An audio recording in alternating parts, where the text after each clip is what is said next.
तो दोस्तों जैसे जैसे भारत और बांग्लादेश के बीच तनाव बढ़ रहा है, वैसे वैसे भारत की रणनीतिक तैयारी पूरी दुनिया को हैरान कर रही है।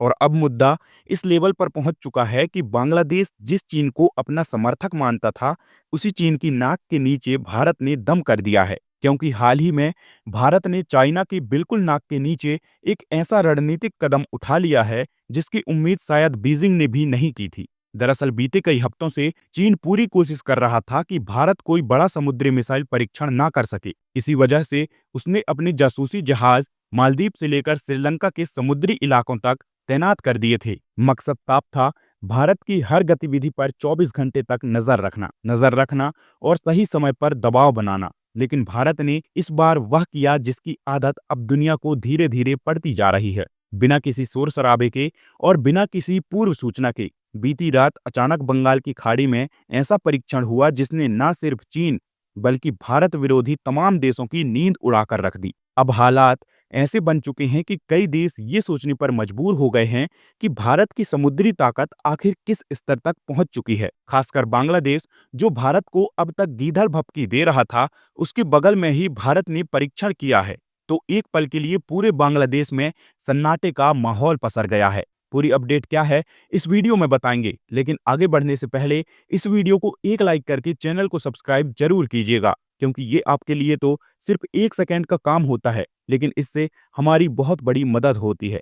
दरअसल 23 दिसंबर 2025 को डीआरडीओ ने बंगाल की खाड़ी में एक गोपनीय सबमरीन लॉन्च बैलिस्टिक मिसाइल का परीक्षण किया।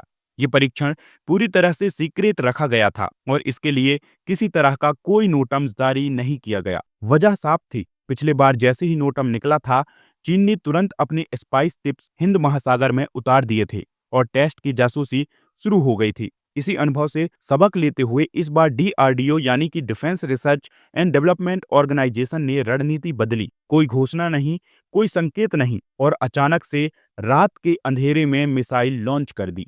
टेस्ट के तुरंत बाद इसका वीडियो भी जारी किया गया ताकि किसी को ये शक न रहे कि ये खबर मनगढ़ंत है। और इस वीडियो को आप भी अपनी स्क्रीन पर देख सकते हैं, जिससे आपको भी इसकी ताकत का काफी हद तक अंदाजा लग जाएगा।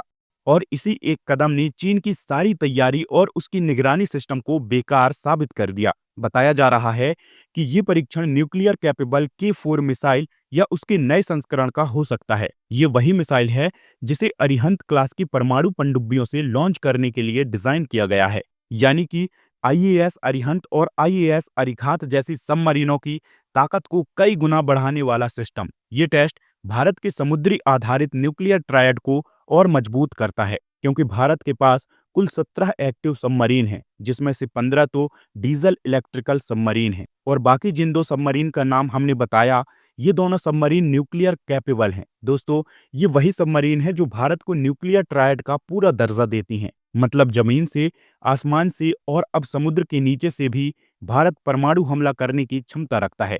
यानी अगर बांग्लादेश और चीन जैसे दुश्मन ने कोई भी गलती की तो जवाब कहीं से भी आ सकता है। और हाल ही में जो टेस्ट सक्सेसफुल हुआ है, इसका सबसे बड़ा मतलब ये है कि भारत की सेकेंड स्ट्राइक क्षमता और भी ज्यादा भरोसेमंद हो चुकी है। यानी अगर दुश्मन कभी पहला हमला करता भी है तो समुद्र के भीतर छिपी भारतीय पनडुब्बियां जवाबी हमला करने में पूरी तरह सक्षम रहेंगी। फिलहाल इस टेस्ट में मिसाइल ने कितनी दूरी तय की है, ये जानकारी गोपनीय रखी गई है, लेकिन अंदरूनी सूत्रों की माने तो मिसाइल ने 4000 किलोमीटर से ज्यादा की रेंज हासिल की है। ये आंकड़ा पुराने के-4 मिसाइल सिस्टम से भी ज्यादा बताया जा रहा है, लेकिन अभी भी खबरों में इसे 3500 किलोमीटर की रेंज वाला ही बताकर दिखाया जा रहा है, क्योंकि आधिकारिक रूप से इसकी रेंज बताई ही नहीं गई। साथ ही इसकी सटीकता में भी बड़ा सुधार किया गया है ताकि ये अपने लक्ष्य से कभी भी न चूके। यही वजह है कि इस पूरे परीक्षण को लेकर रक्षा मंत्रालय और नौसेना ने अब तक चुप्पी साध रखी है। वैसे दोस्तों, आपका इसके बारे में क्या राय है? अपनी राय कमेंट सेक्शन में जरूर बताइएगा। साथ ही और भी ऐसे ही नॉलेजेबल और इन्फॉर्मेटिव वीडियोस को सबसे पहले देखने के लिए चैनल को सब्सक्राइब जरूर कीजिएगा। धन्यवाद।